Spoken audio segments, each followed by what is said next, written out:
जय हिंद फ्रेंड्स। स्वागत है आप सभी का हमारे YouTube चैनल पर और हम आ चुके हैं अभी लाइव। आज हम देखने वाले हैं अपने सामने एक बहुत बड़ी अपॉर्चुनिटी आ गई है इंडियन आर्मी की एनसीसी कैडेट्स के लिए। अपन इसको स्क्रॉल करेंगे तो यहाँ पे फ्लैश पर जाएंगे, यहाँ पे टच कर लेंगे।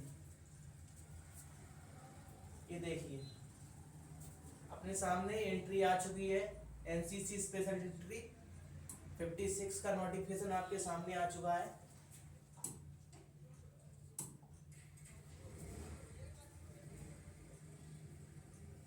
ये देखिए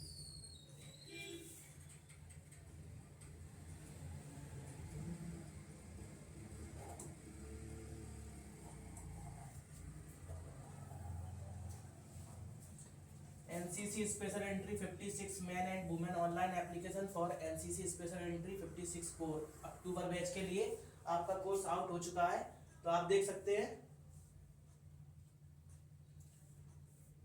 जैसे ही यहाँ पे क्लिक करेंगे ये देखिए NCC 56 special entry man and women course के लिए आप लोग ऑनलाइन एप्लीकेशन फॉर्म फिल कर सकते हैं। इसका ऑफिशियल नोटिफिकेशन जो है वो मैं आपको दिखा देता हूँ कहाँ से डाउनलोड करना है। आपको यहाँ से वेब पे जाएंगे, ये आ जाएगी। यहाँ पे आपको दिख रहा होगा ऑफिसर एंट्री एप्लीकेशन ओपन, ऐसे भी आपको ये दिख रहा होगा।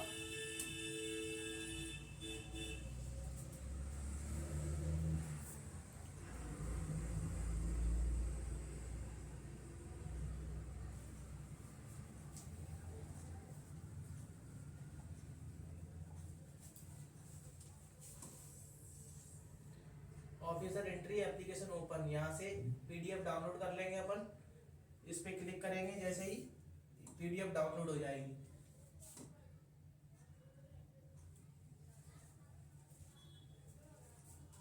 ये देखिए पीडीएफ डाउनलोड हो चुकी है। हम आपको फुल डिस्कस कर देंगे इस नोटिफिकेशन के बारे में। ये देखिए एनसीसी 56 स्पेशल एंट्री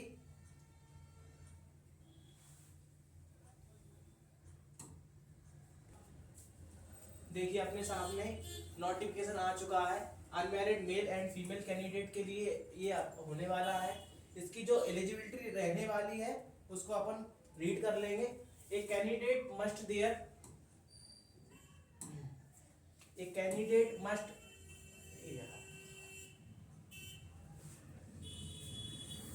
रुक जाओ, मैं देख सकते हैं इसकी एलिजिबिलिटी चेक कर लेते हैं। ठीक है, इसकी एलिजिबिलिटी चेक कर लेते हैं क्या कह रहा है ये।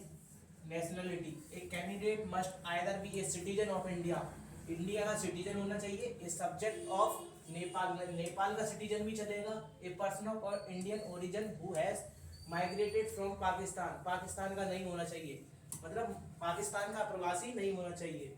Myanmar, Sri Lanka, east African countries, Kenya, Uganda, United Republic of Tanzania, अपनी जो नाइबर्स कंट्री हैं जिनसे अपना रिलेशन है वो एलिजिबल है इस एंट्री के लिए।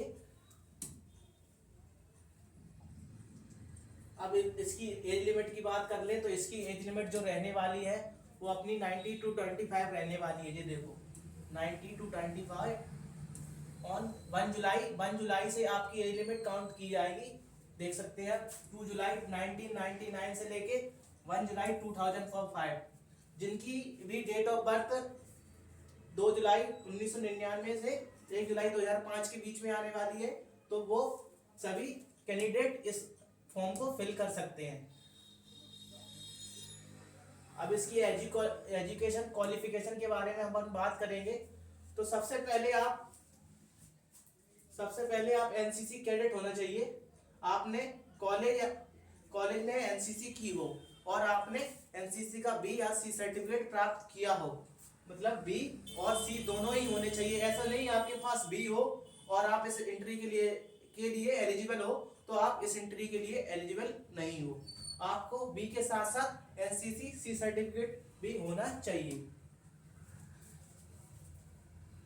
अब इसके बारे में अपन डिटेल डिस्कस कर लेंगे। Degree of a recognised university aggregate 50% marks, आपने ग्रेजुएशन में कोई भी डिग्री हो 50% मार्क्स के साथ आपने पास की हो, और आप फाइनल ईयर के जो स्टूडेंट हैं वो भी आप इसमें एलिजिबल हैं, ये देखिए।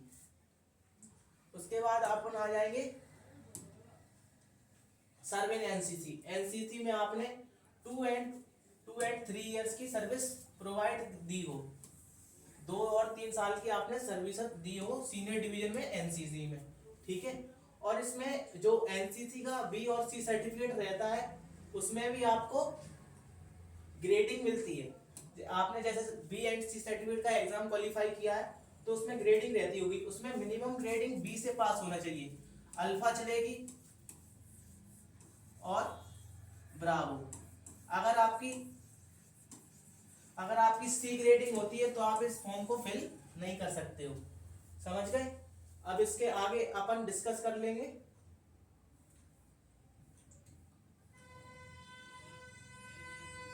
जो फाइनल ईयर के स्टूडेंट है उनका देख लेंगे। अगर जो फाइनल ईयर के स्टूडेंट है उनकी जो डिग्री है, जो अपनी फाइनल डिग्री है वो 1 अक्टूबर 2024 से पहले आ जानी चाहिए, तो ही आप इस फॉर्म को एलिजिबल फिल कर सकते हैं। ये देखिए आपको दिखाई दे रहा होगा इसमें। और इसमें एक की वैकेंसी और है, वॉर एंड बैटल कैजुअलिटी, जो मतलब कि वार में शहीद हो जाते हैं, जंग में शहीद हो जाते हैं, उनके परिवारजन के लिए, उनके लड़का लड़कियों के लिए ये वैकेंसी होने वाली है। उनकी एलिजिबिलिटी कुछ इस प्रकार है। The vacancy under the battle casualty are available towards unmarried sons, मतलब अनमैरिड उनका बेटा, अनमैरिड बेटा, unmarried daughter, including legally adopted by army battle casualty specialists killed in action, किसी जंग में मारा गए हो, died what इंजरी के थ्रू उनकी डेथ हुई हो, वाउंडेड और इंजर्ड मतलब जख्मी हुए हो वो भी भर सकते हैं, और जो जंग में लापता हो जाते हैं मिसिंग, वो भी इस फॉर्म को फिल कर सकते हैं। अब इस पे आगे आ जाएंगे। इनकी भी एजुकेशन क्वालिफिकेशन सेम रहने वाली है, डिग्री की हो उन्होंने 50% के साथ, और उनके लिए सी सर्टिफिकेट उनके लिए एलिजिबल नहीं है। अगर उनके पास सी सर्टिफिकेट नहीं भी हो तो भी वो इस एंट्री को फिल कर सकते हैं।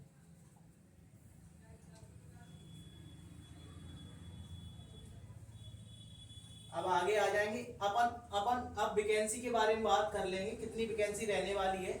एनसीसी मैन की जो वैकेंसी रहने वाली है वो 45 और जनरल कैटेगरी के लिए रहने चाहिए, और जो 5 वैकेंसी है जो वॉर एंड बैटल कैजुअलिटी, तो शहीद के परिवारजनों के लिए रहने वाली है। उसके बाद एनसीसी वुमेन में आ जाएगी, 4 वैकेंसी जनरल कैटेगरी की हो जाएगी और 1 vacancy war and battle casualty की होने वाली है, ठीक है।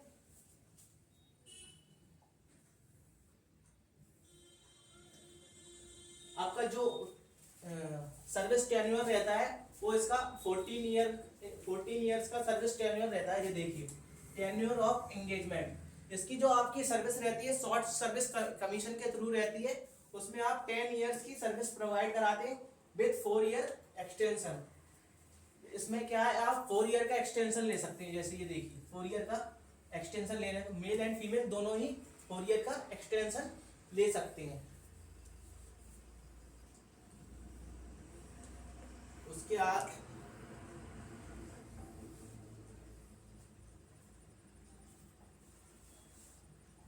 उसके बाद जो इसमें जो सिलेक्ट हो जाते हैं वो ट्रेनिंग कहाँ करते हैं अपने, वो अपनी ट्रेनिंग करते हैं ऑफिसर्स ट्रेनिंग अकेडमी चेन्नई में, ऑफिसर्स ट्रेनिंग अकेडमी चेन्नई में।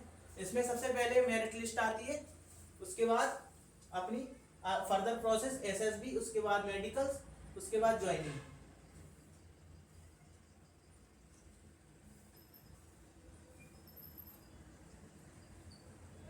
तो अपन इसकी रैंक स्ट्रक्चर के बारे में बात कर लेते हैं। सबसे पहली रैंक जब आप कमीशन होते हैं तो अपनी पहली रैंक लेफ्टिनेंट की बनती है। देखिए लेफ्टिनेंट की पोस्ट पर आपकी पोस्टिंग रहती है, जो ट्रेनिंग पीरियड में आपको एक कैडेट जीसी के नाम से पुकारा जाएगा। उसके बाद आपका जो ट्रेनिंग पीरियड खत्म होता है और आप सर्विस में जैसे ही इंटर होते हैं तो आपको लेफ्टिनेंट पहली रैंक के रूप में दिया जाता है ऑन कमीशन, ठीक है। और 3 साल के बाद आप कैप्टन बन जाते हैं ऑन कंप्लीटेशन ऑफ 2 इयर्स। इस पे लिखा है 2 इयर्स, बट चलते चलते प्रोसेस, फर्दर प्रोसेस 3 साल आपको लग जाती। उसके बाद अपना मेजर, लेफ्टिनेंट कर्नल, कर्नल, और फाइनली आप कर्नल तक पहुंच जाते हैं as a short service commission. As a short service commission आप कर्नल तक पहुंच सकते हैं, ठीक है।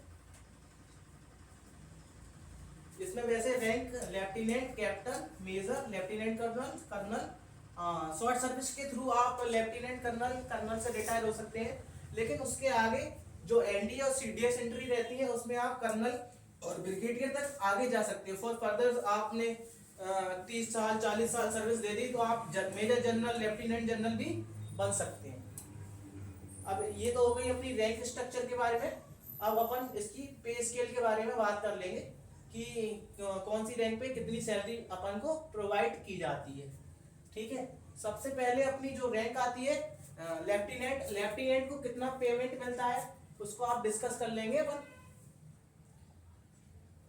तो अपन लेफ्टिनेंट को कितना पेमेंट मिलता है, और लेफ्टिनेंट की जो बेसिक सैलरी रहती है, बेसिक पे लेवल 10 के अनुसार 56,100 से लेके 1,77,000 के अप्रोक्स रहती है।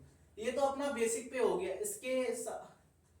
इसके साथ जो अपना इसमें एक मिलिट्री सर्विस पे और अपन को मिलता है, मिलिट्री सर्विस पे।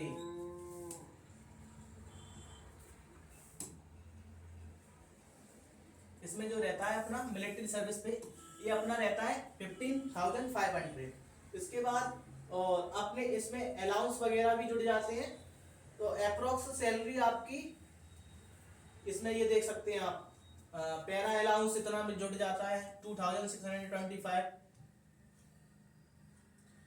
3,000 इसका टेक्निकल अलाउंस टियर 2, ये बहुत सारे इसमें अलाउंस जुड़ के तो अपनी मान सकते हैं अपन अप्रोक्स सैलरी अपनी एज ए लेफ्टिनेंट पर पोस्ट पर कितनी बनती है। तो अपन मान सकते हैं 89,400 रुपीज अप्रोक्स कुछ आपको इन हैंड मिलती है। और जो टीडीए वगैरह कट जाता है वो आपके अकाउंट में जुड़ता रहता है, वो आपको जब आप रिटायरमेंट लेते हो तब आपको वो मिलता है, ठीक है। और ये आप देख लो, चिल्ड्रन एजुकेशन अलाउंस मिलता है, जो आपके बच्चे वगैरह होते हैं उनको भी चिल्ड्रन अलाउंस मिलता है। कितना? 2250 पर मंथ, 2250 पर मंथ का अलाउंस मिलता है। उसके बाद हॉस्टल सब्सिडी, बच्चे की जो हॉस्टल सब्सिडी रहती है, जो बच्चा आपका हॉस्टल में पढ़ रहा है तो आपको इतनी सब्सिडी मिलती है। और ये आर्मी ग्रुप इंश्योरेंस फंड, बहुत सारी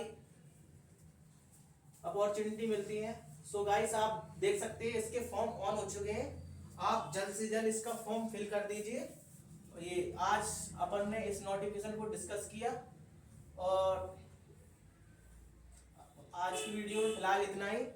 और इसकी आगे की जानकारी आपको, इसका ऑनलाइन प्रोसेस जो रहने वाला है हम आपको नेक्स्ट वीडियो में प्रोवाइड करा देंगे। तो आज की वीडियो में इतना ही। जय हिंद फ्रेंड्स।